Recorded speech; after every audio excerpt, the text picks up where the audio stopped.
Upako utendao kazi unaovunja nila. Nila ni nini?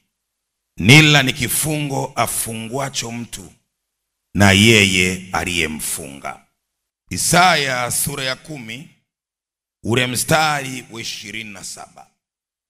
Tena itakuwa katika siku hiyo, mzigo wake utaondoka begani mwako na nira yake shingoni mwako, nayo nira itaharibiwa kwa sababu ya kutiwa mafuta. Kwa lugha iliyo sahihi unaweza kuandika andika, tena itakuwa katika siku hiyo, mzigo wake aliye kubebesha utaondoka begani mwako, na kifungo alichokufunga yeye aliyekufunga kitaharibiwa kwa sababu ya upako. Kutiwa mafuta ndiyo upako. Kwa upako utendao kazi yake ya kwanza ni kuondoa mizigo tuliyobebeshwa katika ulimwengu wa roho na katika ulimwengu wa mwili. Kwa baba mama, unahitaji upako utendao kazi. Kwa wale ambao ni mara ya kwanza kusikiliza somo hili, utafuatilia kwenye kitabu nimekiandika. Lakini jioni ya leo nataka tuangalie upako unaovunja nila. Upako utendao kazi unaoondoa vifungo. Twende Ezekieli sura ya 8 mstari wa 16 na wa 17. Akanileta mpaka ua wa ndani wa nyumba ya Bwana, na tazama mlangoni pa hekalu wa Bwana, na tazama mlangoni pa hekalu la Bwana, kati ya ukumbi na madhabahu walikuwepo watu kama 25, wamelipa kisogo hekalu la Bwana, na nyuso zao zinaelekea upande wa mashariki, nao wanaliabudu jua kuelekea upande wa mashariki. Basi akaniambia, umeyaona haya, ee mwanadamu? Je, ni jambo dogo sana kwa nyumba ya Yuda wafanye machukizo wanayoyafanya hapa? Kwa maana wameijaza nchi hii udhalimu, tena wamerejea nyuma ili kunikasirisha. Tazama, naliweka tawi puani mwao. Ongeza hapo Ezekieli 11 mstari wa 1 hadi wa 13. Tena lo, ikaniinua akanileta hata lango la upande wa mashariki wa nyumba ya Bwana lililokuwa likielekea, na tazama mahali pa kuingilia parango walikuweko watu 25, na katikati yao nikamuona Yaazania mwana wa Azuri na Pelatia mwana wa Benaya, nao ni wakuu wa watu. Akaniambia, mwanadamu, hawa ndiyo watu watungao uovu na kutoa mashauri mabaya ndani ya mji huu, wasemao wakati wa kujenga nyumba si karibu, mji huu ni sufuria na sisi ni nyama. Kabla ya 11 tusome wa 5. Roho ya Bwana ikaniangukia, naye akaniambia, nena, Bwana asema hivi, mmesema maneno haya, enyi nyumba ya Israeli, maana mimi nayajua yaingiayo katika mioyo yenu. 11. Mji huu hautakuwa sufuria lenu, wala nyinyi hamtakuwa nyama ndani yake.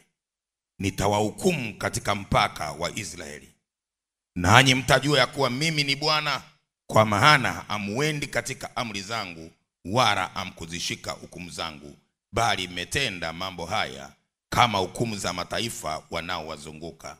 Mstari wa 13.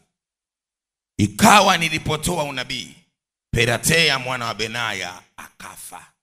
Ndipo nikaanguka kifudifudi, nikalia kwa sauti kuu, nikasema, e Bwana Mungu, je, umewakomesha kabisa mabaki ya Israeli? Bwana Yesu asifiwe. Ezekieli sura ya 8 ule mstari wa 16 na 17 tunaona watu 25. Biblia inasema watu hawa walikuwa wamelipa kisogo hekalu la Bwana, wameangalia upande wa mashariki. Biblia inasema wanaliabudu jua.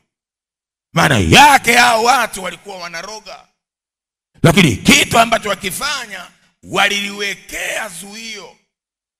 Hekalu la Bwana maana yake watu wa Mungu. Maana yake hao watu wanaroga, wanaweka mizigo juu ya watu, wanawatwisha mabaya watu walioko ndani ya mji, wanapoteza tumaini lao katika Mungu. Kwa kitu cha kwanza, waliloga madhabahu. Badala ya watu kuliangalia hekalu la Bwana, wanawageuza wakawaangalie waganga. Kulipa kisogo hekalu maana yake msiliangalie hekalu tena. Ezekieli 11 mstari wa kwanza hadi wa 13 wanaonekana pale bado wako watu 25. Biblia inasema wamesimama kwenye mlango, wanautwisha mzigo. Kila anayepita kwenye mlango anasema uingie ndani humu, lakini ukawe sufuria, ukawe nyama, na huu mji ukawe sufuria. Maana yake hautafanikiwa. Kwa hawa walitumia upako wa kipepo. Bwana akamtuma nabii Ezekieli, akamwambia, mwanadamu, simama, nenda ukatabiri. Maana yake uachilie upako tendao kazi kwenye mlango, ukayageuze maneno ya kina Piratea mwana wa Benaya walioyatamka juu ya watu wa Israeli. Usimame kwenye mlango useme, mstari wa 11, Ezekieli 11:11. Waambie watu, sasa hamtakuwa nyama, wala mji huu hautakuwa sufuria. Maana yake upako tendao kazi.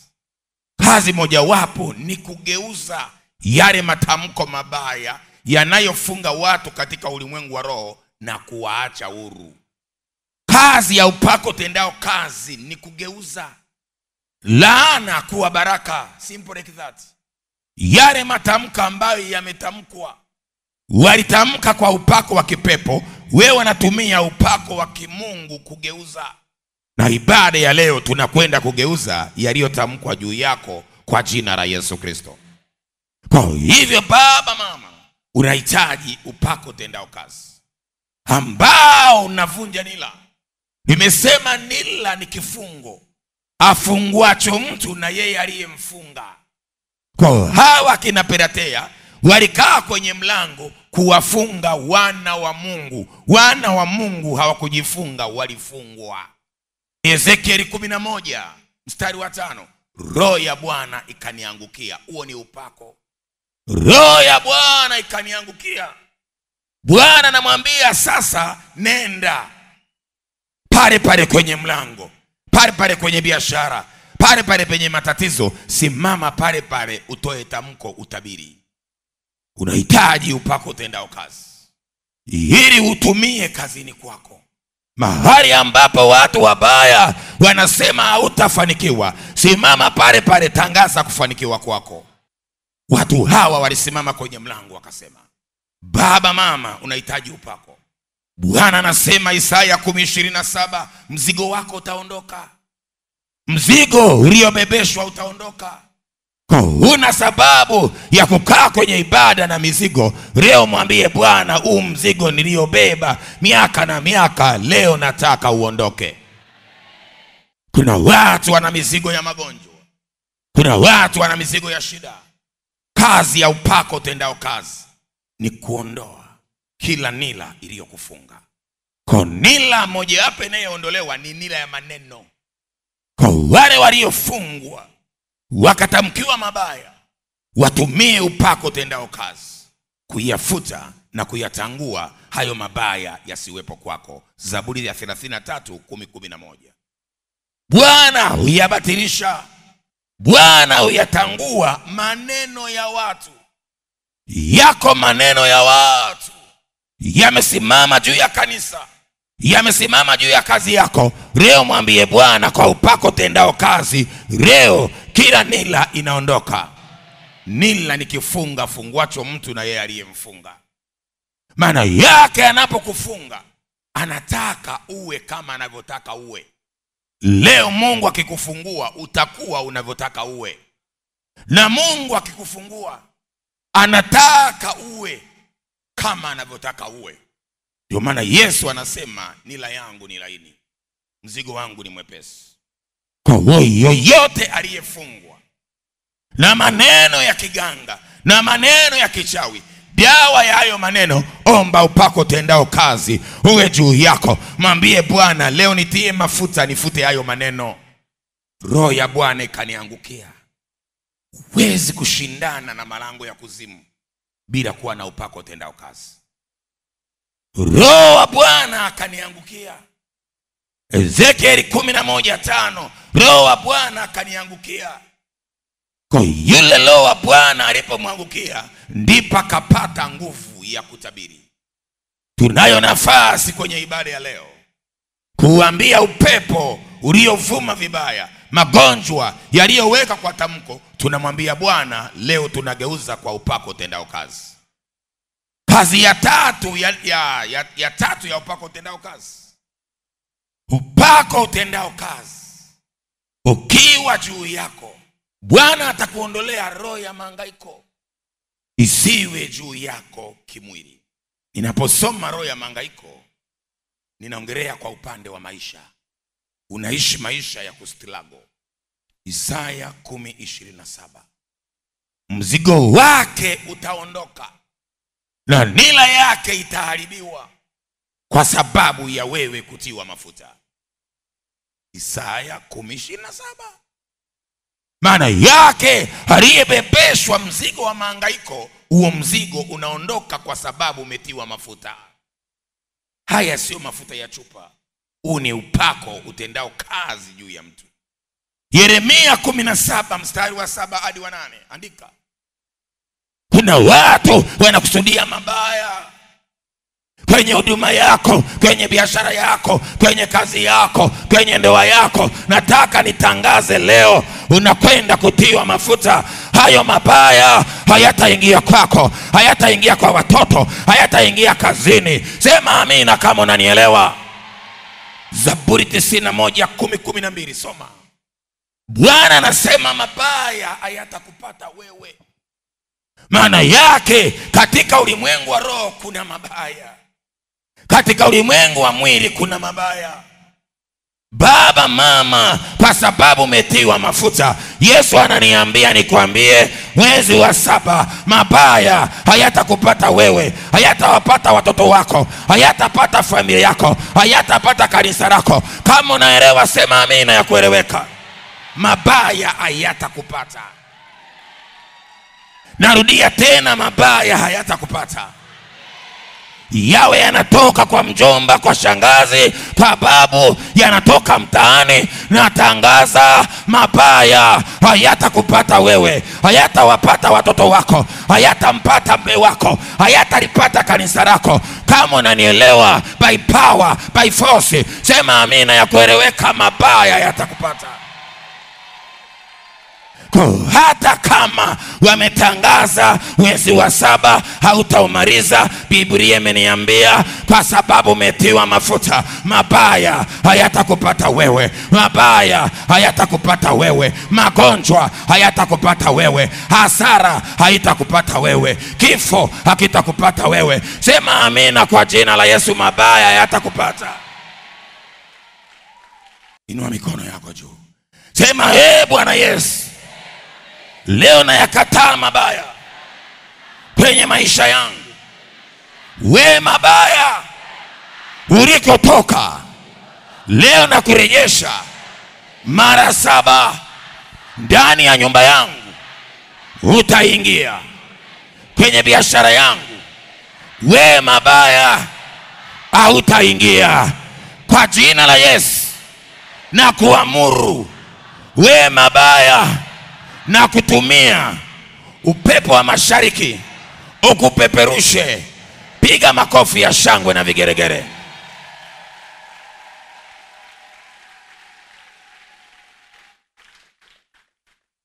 Kazi ya 5 ya upako utendao kazi. Upako utendao kazi unakwenda kushughulikia maadui zako. Nasema upako utendao kazi, kazi mojawapo ni kushughulikia maadui zako. Wanageuka kuwa makapi, wanageuka kuwa kama makapi. Kwa ukiwa na upako utendao kazi, wale waliokubebesha mizigo yao wakakufunga vifungo vilivyokufunga, Bwana ananiambia mwezi wa 7 wanakwenda kuwa makapi, kuwa kama makapi mbele ya ngano. Sema amina. Mbele ya upepo watakuwa kama makapi. Maana yake nini? Thamani walionayo inaenda kuwa si thamani tena. Kiburi walichonacho kinakwenda kutokuonekana tena. Andika hivi, kuwa kama makapi. Maana yake walikuwa ni kitu, watakuwa si kitu.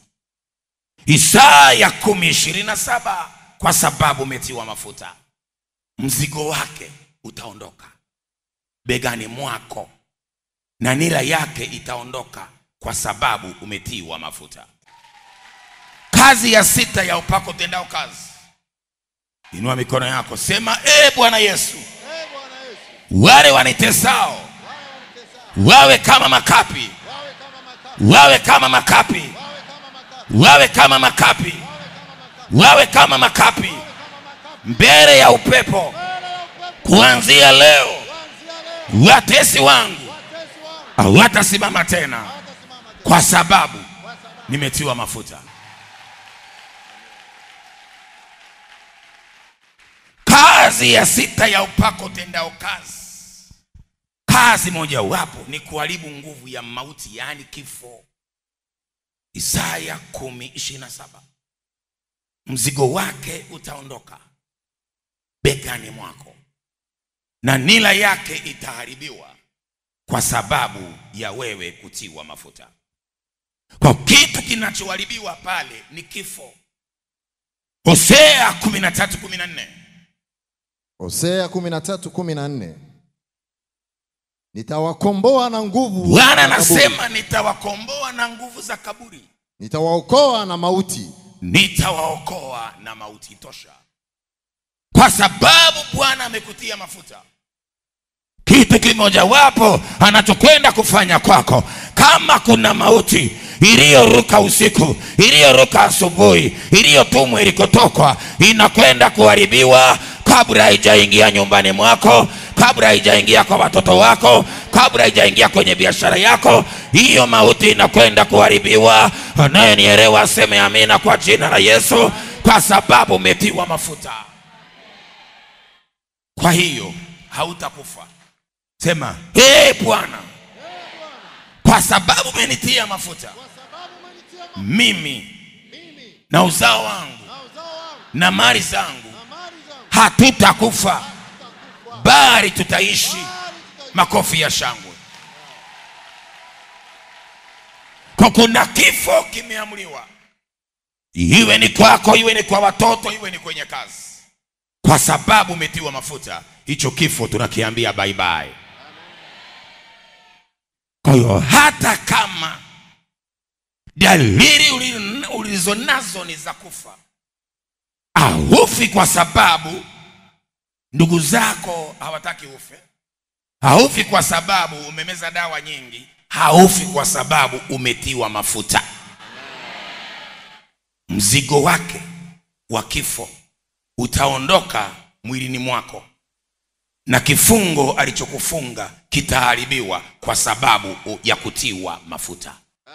Jioni ya leo yako mafuta.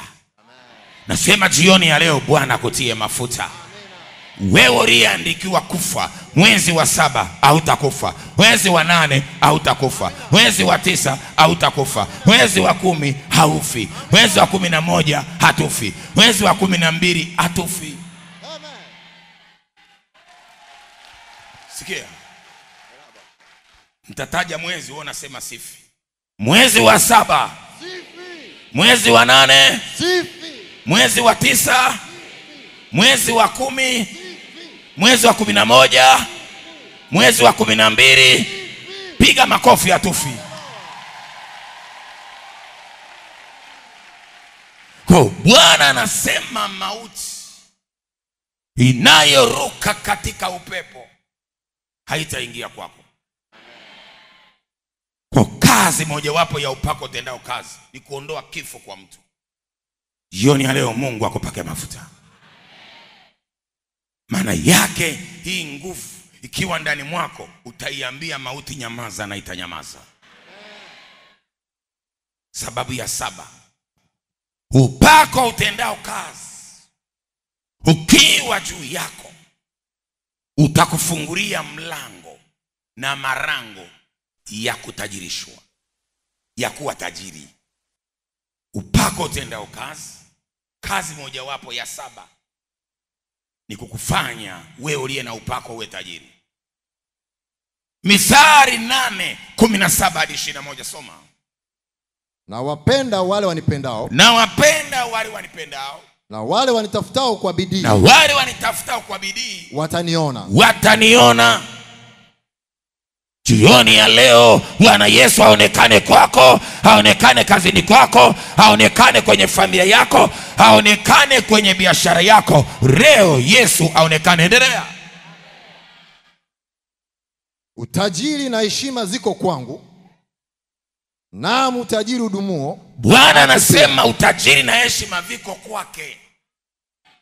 Kwa maana yake upako, kitu kimoja wapo kinaleta kwako utajiri, kinaleta kwako na heshima. Kama unanielewa sema amina kwa jina la Yesu. Amina. Bwana anasema anatembea kwenye biashara yako, anatembea kwenye ofisi yako, anatembea kwenye familia yako, anatembea Tanzania ili ampate mtu, anamtia mafuta, na yale mafuta yatakufanya wewe uwe tajiri mwenye kurithi mali.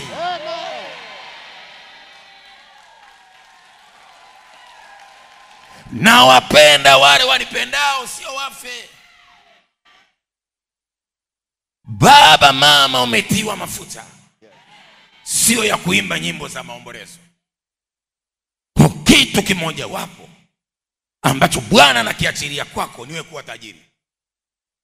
Anasema niwalisishe mali na kuzijaza hazina zao.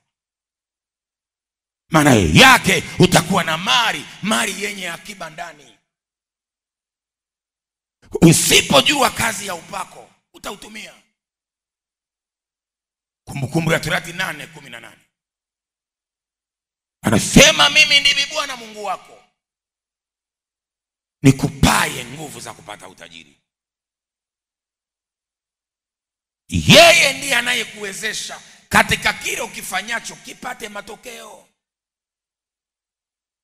Kwenye biashara unahitaji upako utendao kazi.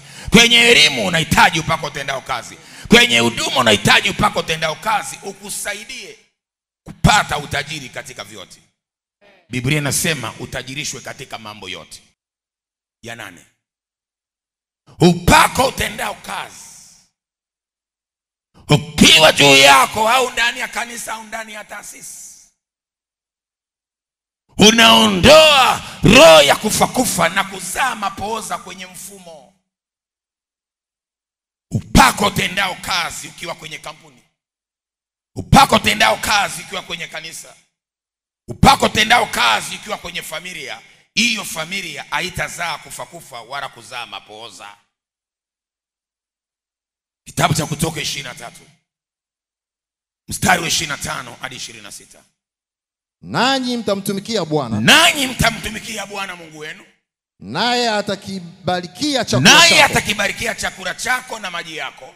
Nami nitakuondolea ugonjwa katikati yako. Apata kuwa na mwenye kuharibu. Biblia inasema hata kuwepo mwenye kuharibu mimba, wala aliyetasa katika nchi yako, katika biashara yako, katika familia yako. Hata kuwepo mwenye kuharibu mimba, wala mgonjwa, wala aliyetasa. Na hesabu ya siku zako, Bwana anasema na hesabu ya siku zako nitazitimiza, miaka 80, 90 mpaka 120. Sema amina kwa jina la Yesu. Kwa Mungu anachokwenda kuondoa, Isaya 10:27, mzigo wake utaondoka. Mzigo gani? Wa kufa mapema. Mzigo gani? Wa magonjwa. Mzigo gani? Wa kuharibu mimba. Mzigo gani? Wa kutokufanikiwa. Kwa inawezekana unatoka kwenye familia nyenye huwa mnakufa mapema. Nataka nitangaze, kwa sababu umetiwa mafuta, wanaosubiri ufe mapema watasubiri sana mpaka wanakufa wao, wewe utakuwepo. Biblia inasema wenye haki ni majasiri. Piga kelele, sema amina kwa jina la Yesu. Kifungo cha kufa, nila inaondoka. Nila ni kifungo afungwacho mtu na yeye aliyemfunga. Inawezekana mlifungwa kwamba familia hii miaka ni 40, miaka ni 60, miaka ni 70 wasivuke hapa. Natangaza, kwa sababu umetiwa mafuta unakwenda kuvuka. Kwa Bwana anasema, ongeza hapo, Wafalme wa pili sura ya 2 mstari wa 19 hadi 22. Hatuwezi kusoma lakini soma. Watu wa mjini wakamwambia nabii Elisha. Watu wa mjini wakamwambia nabii Elisha, hapa hapa fai kwenye eneo, kwa kuna maeneo mengine yamebeba vifo. Unaweza ukawa umetoka kwenye kabila, kwenye ukoo, kwenye kijiji cha wazaa mapoza. Wanamwambia mzee, hapa tukilima hatupati. Wafalme wa pili sura ya 2 19 hadi 22 soma. Watu wa mjini wakamwambia Elisha. Watu wa mjini Dar es Salaam, watu wa mjini Mwanza, watu wa mjini Arusha, watu wa mjini Dodoma wakamfuata nabii wakamweleza, angalia, twakusihi mahali pa mji huu ni pazuri kama bwana wangu aonavyo, lakini maji yake hayafai na nchi uzaa mapooza. Kwa Biblia inasema nchi uzaa mapooza. Pigia mstari, nchi kuzaa mapooza. Nchi maana yake nini? Ni eneo la ardhi lenye mipaka halali kimaamuzi.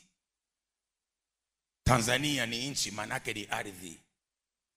Kwa hiyo nchi inaweza kusemeshwa ikawa kinyume na wewe. Kila mji unaokwenda, kila kijiji unachokwenda, hakuna mafanikio. Nataka nikwambie baba, kwa sababu umetiwa mafuta, Bwana akutangulia. Kila kijiji utakokwenda, kila mji utakapokwenda, Bwana atakuonekania na ukutendea mema. Kumbukumbu la Torati 28 anasema na kutangulia mjini na kutangulia vijijini. Andika, nchi ni eneo la ardhi lenye mipaka halali kimaamuzi, linaweza kubebeshwa matamko. Nisomee Yeremia 22:29-30. Unahitaji upako utendao kazi kugeuza matamko. Enchi, Biblia inasema enchi. Enchi, enchi, enchi, enchi. Lisikieni neno la Bwana. Ardhi ya eneo fulani, sikia neno la Bwana. Bwana asema hivi. Bwana asema hivi. Andikeni habari za huyu mama, andikeni habari za familia hii, andikeni habari za yule bosi, andikeni habari za yule mtoto, andikeni habari za mtu huyu kwamba hana mtoto. Andika kwamba huyu mtu katika nchi hii hatazaa, hatakuwa na mtoto. Kwamba mtu huyu hatafanikiwa siku zake zote. Anasema andika habari za mtu huyu kwamba hatakuwa na mtoto wala hatafanikiwa siku zake zote. Kwa kuna watu hawana mafanikio kwa sababu waliandikiwa tokea walikotoka. Nisikilize jioni ya leo. Upako utendao kazi unaachiliwa kwako. Maana yake unatiwa mafuta. Baba, mama, unakwenda kufanikiwa siku zako zote. Chochote kilichoandikwa juu yako leo tunakwenda ukigeuza kwa jina la Yesu. Bwana kugeuzie upako wake, Bwana kuondolee mzigo uliobebeshwa. Kila kilichoandikwa na wachawi na waganga leo kinageregeuzwa. Anayenielewa aseme amina kwa jina la Yesu. Rafiki yangu, ukitaka vigeuke, vigeuze. Isaya 10:27. Mzigo wake utaondoka begani mwako na nila yake itaharibiwa kwa sababu ya kutiwa mafuta. Upako ni nguvu ya uwezesho inayokuwezesha kutenda kazi katika kile kifanyacho. Wewe umeokoka na jioni ya leo yako mafuta na Mungu anakwenda kuyaachilia. Amen. Nikwambie, inua mikono yako juu. Sema, hey Bwana Yesu. Hey Bwana Yesu.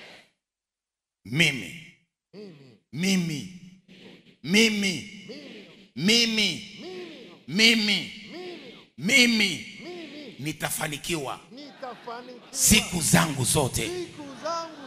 Maneno yote. Sio nani anaongea kwenye maiki huyo? Maneno yote walionisemea kinyume, leo na yafuta, na vifungo na mizigo ya kutokufanikiwa leo na iondoa.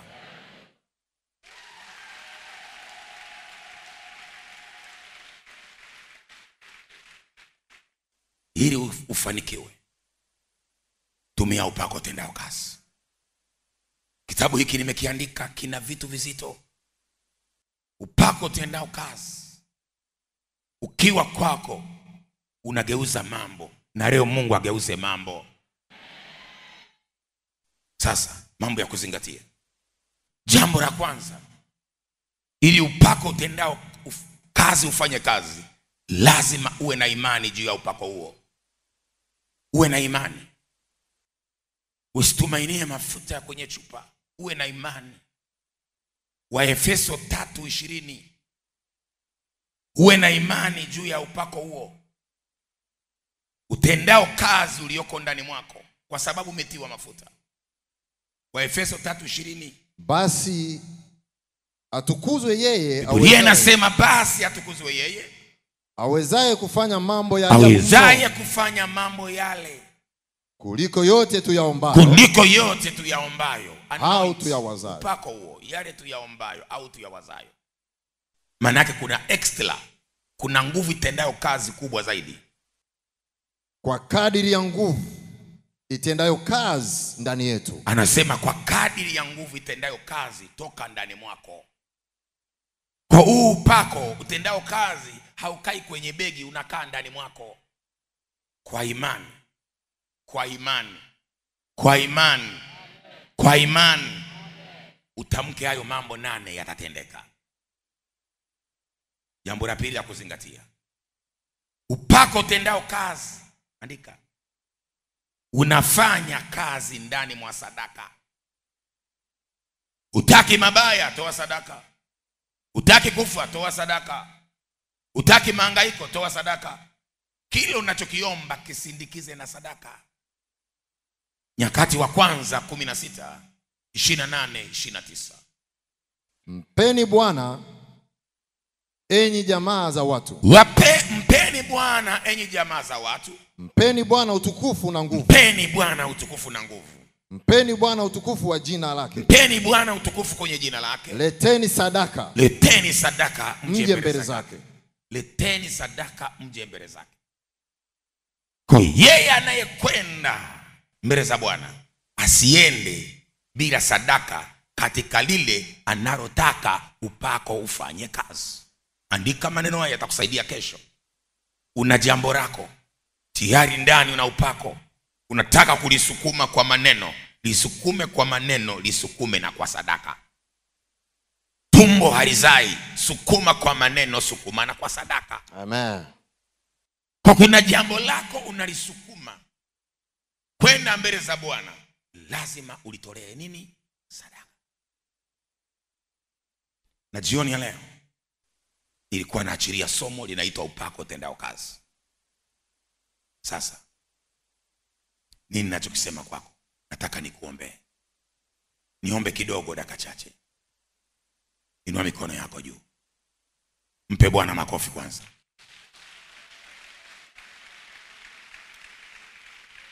Wakati naomba, utabeba sadaka zako, zaka, sijui shukrani, sijui malimbuko, nadhiri. Sogea mbele na sadaka zako. Ni kipindi hicho sasa nakwenda kuachilia upako tendao kazi kwenye hizo sadaka. Sema, Bwana Yesu, leo ninaita upako tendao kazi uwe juu yangu. Wewe upako utendao kazi, Bwana umeusema ndani ya neno lako jioni ya leo. Bwana wa mabwana, nitie mafuta, nitie mafuta juu ya maisha yangu. Naita mafuta tena yale mabichi jioni ya leo. Bwana wa mabwana, naomba mafuta yako Roho Mtakatifu uliyoyasema kwa damu yako Yesu. Leo navunja nila na kila mzigo walionibebesha. Leo na utua mzigo wa kichawi. Toka, toka, toka, toka. Kila nila iliyofunga uchumi wangu, leo achia, leo achia, leo achia. Ninaikataa nira ya umaskini, nira ya umaskini, nira ya umaskini, nira ya umaskini. Leo naikataa, leo naikataa, leo naikataa, leo naikataa, leo naikataa, leo naikataa.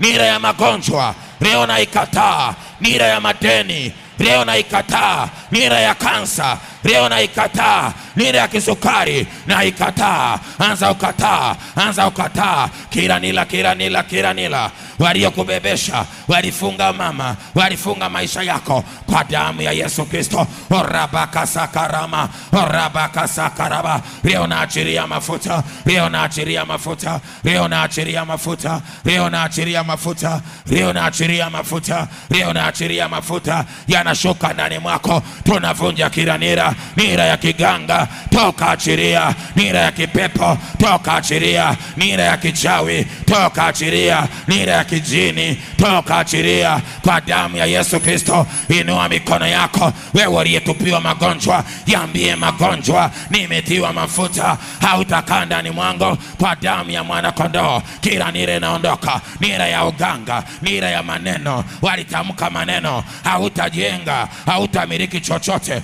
Leo nageuza maneno ya watesi wako. Leo nageuza maneno ya waganga wa kienyeji. Leo nageuza maneno waliosema juu yako. Leo nageuza maneno kwenye ndoa yako. Leo nageuza maneno kwa watoto wako. Leo nageuza maneno kwenye huduma yako. Kila neno baya waliweka sadaka, waliweka kafara, leo ninapindua hizo kafara zao, hizo kafara zao, hizo kafara zao, hizo kafara zao, hizo kafara zao, hizo kafara zao. Yakataka saira, orabako taira, yandarabako saira, yandarabako saira. Kila nira inaondoka. Inua mikono yako. Futa hiyo nira waliotamka kwa baba yako, kwa mama yako, familia yenu. Bwana analeta mafuta. Peleka mafuta kwa baba yako, peleka mafuta kwa mama yako. Tunaachia mafuta kwa watoto wako, tunaachia mafuta kwenye ndoa yako, tunaachia mafuta. Yanaingia sasa. Ninageuza uteka waliokuteka.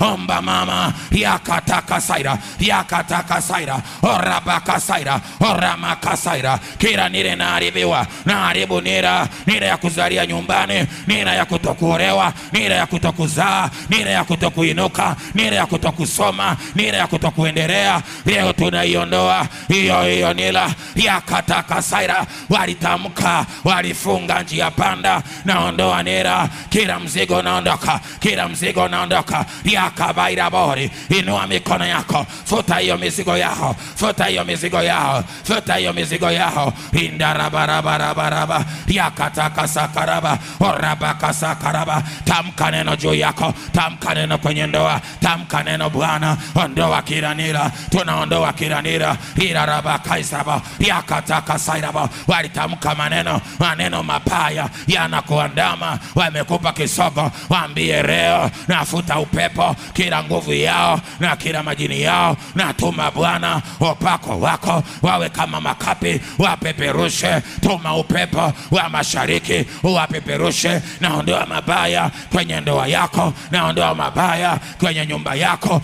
Inua sadaka yako, mwambie leo, Bwana, niko madhabahuni pako, nami nasema wewe ni Mungu wangu, wewe ni baba yangu, wewe ni stara yangu, wewe ni nguvu yangu. Yakataka saira, kila nira naondoka, kila nira ya magonjwa, kila nira ya madeni. Aliyelala karara, anza kuomba dada, ombea mikono yako. Walifunga usimiliki, waambie mikono yangu wametiwa mafuta, wametiwa mafuta. Wewe mikono utamiliki vinavyomilikika, utashika vinavyoshikika, utatawala vinavyotawalika. Ombea mikono yako. Yakataka saira, rabako saira. Walikunyang'anya mikono, leo natia mafuta, mafuta ya Roho Mtakatifu, na chovya miguu yako, na chovya mikono yako ndani ya damu ya mwana kondoo. Kila nira inakatwa, umetiwa mafuta.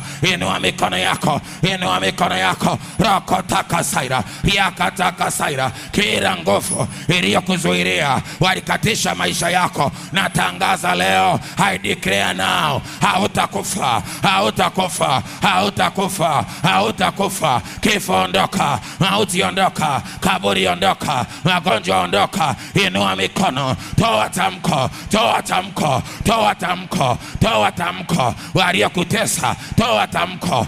Utawaona, utayaona, yanaondoka, yanaondoka. Hii ni madhabahu, hii ni madhabahu, hii ni madhabahu.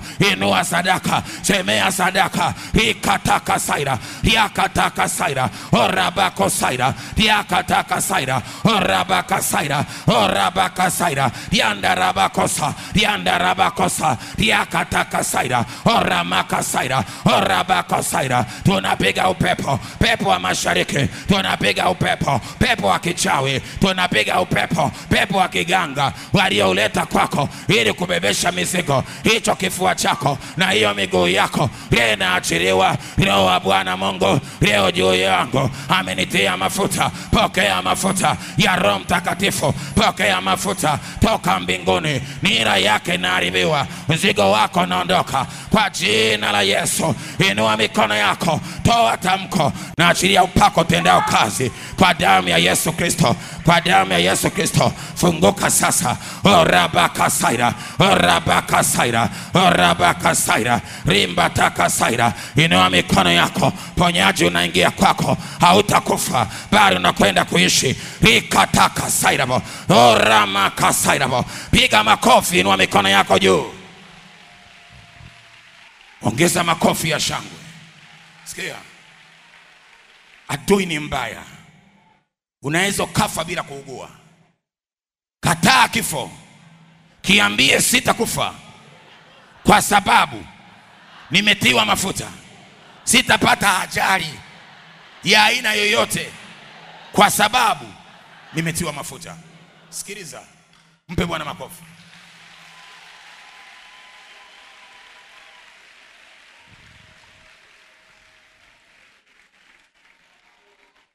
Naomba, nimeomba.